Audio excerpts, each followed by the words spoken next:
Fiancée depuis le mois de septembre 2019, la princesse Béatrice et Edoardo Mapelli Mozzi espéraient s'unir pour la vie au cours d'un mariage fastueux.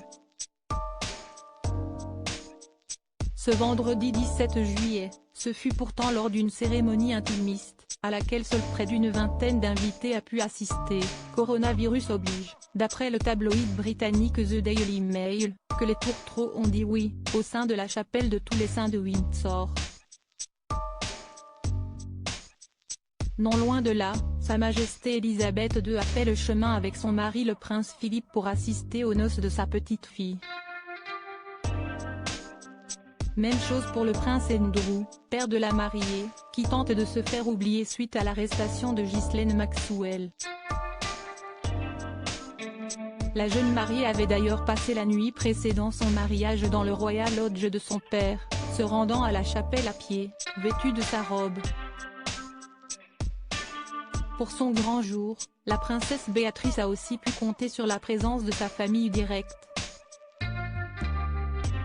À savoir sa mère, Sarah Ferguson, qui l'a d'ailleurs aidé à organiser la cérémonie en seulement 2 semaines, et sa sœur cadette, la princesse Eugénie.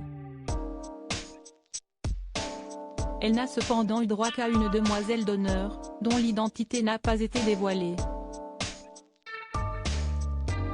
Père d'un petit Christopher, fruit de son amour avec l'architecte d'Arawan, Edoardo Mapelli Mozzi l'a aussi convié à ses noces.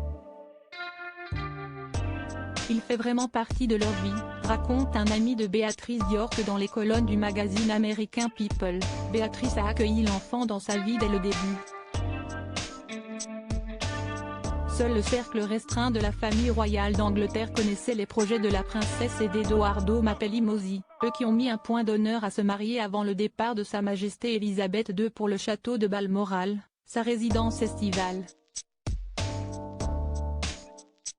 Béatrice Diorque aux anges pour le cousin d'Edoardo Mapelli Mozzi. Nul doute que ce mariage intimiste, le premier depuis plus de 200 ans, était en partie dû aux ennuis du prince Andrew.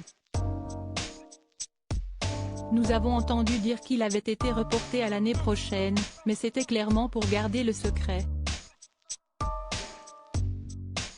Peut-être qu'ils l'ont fait maintenant pour être sûr que la reine pourrait être là, a lancé Dario Mapelli Mozzi au Daily Mail, ou peut-être à cause des problèmes de son père, il ne voulait pas aller trop loin avec la publicité au cas où quelqu'un les critiquerait.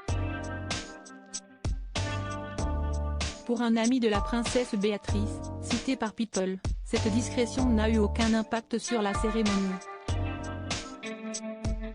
C'était très privé, intimiste et romantique, a ainsi confié ce proche de la nouvelle comtesse. Même son de cloche du côté de Sarah Ferguson qui a affirmé que sa fille était la plus heureuse, malgré les 2 reports de son mariage.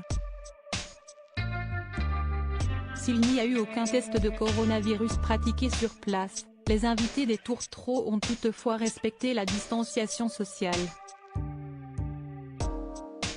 C'était prévu depuis un certain temps, et tout le monde devait être extrêmement prudent avant le grand jour car la reine était présente, poursuit le proche de Béatrice Diorque. Il devait s'assurer que toutes les personnes présentes étaient en parfaite santé.